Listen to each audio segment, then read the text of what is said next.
नमस्कार. आपण आत्ताच्याच व्हिडिओमध्ये बघितलं की असं हे एक गारवाचं पाकिट आहे आणि त्याच्यामध्ये अशा प्रकारचे सॅचेट्स आहेत. हे सॅचेट केवळ 1 ग्लास पाण्यामध्ये टाकल्यानंतर तुमचं हे अतिशय गुणकारी असं सरबत तयार होतं. या सरबतामध्ये मी जसं आधीही सांगितलं आहे तसं पाचक घटक आहेत, तसंच शरीराला थंडावा आणणारे घटक आहेत, साखर आहे, मीठ आहे. शरीराला थंडावा आणणाऱ्या घटकांमध्ये थोडा आंबटपणा असलेले घटक पण आहे, जसं लिंबू, पुदिना, त्याच्यानंतर त्याच्यामध्ये बडीशोप आहे, जिरं आहे. यामुळे हे सरबत एकतर उन्हाळ्यासाठी तुमच्या पोटाला थंडावा देणारं आणि त्याचबरोबर उन्हाळ्यामध्ये होणाऱ्या गॅसेसच्या तक्रारी, अपचनाच्या तक्रारी दूर करणारं असं पाचकही आहे.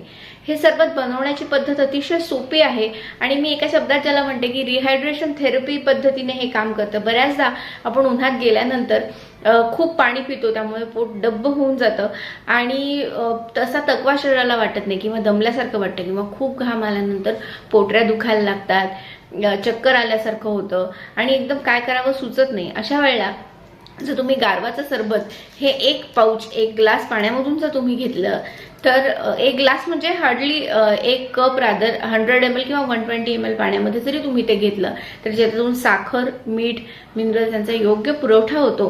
त्याच्याबरोबर शरीराला तृप्ती मिळते आणि शरीराला पचनही घडून येतं. म्हणजे पाणी सुद्धा बऱ्याचदा पोट जे डब्ब करतं किंवा तुम्ही आधी खाल्लेलं असेल, हेवी जेवण झालं असेल, त्याच्यामुळे जो डब्बपणा आलेला असतो तो सुद्धा निघून जायला मदत होते. खूपदा या सगळ्यामुळे आपल्याला छातीमध्ये धडधडत असतं. हे धडधडणं थांबतं, पोट दुखणं थांबतं. गॅसेसचं प्रेशरवरती छातीकडे सरकलं असेल तर ते पुढे जायला मदत होते.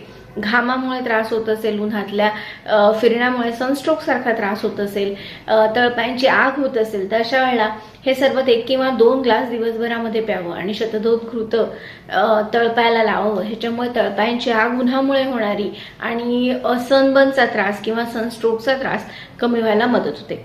आता एप्रिल, मे हे उन्हाळ्याचे दिवस सुरू होत आहे, त्यामुळे या सरबताचा वापर आपण सर्वांनी आवर्जून करा आणि तुमचा उन्हाळा सुसह्य करा. धन्यवाद.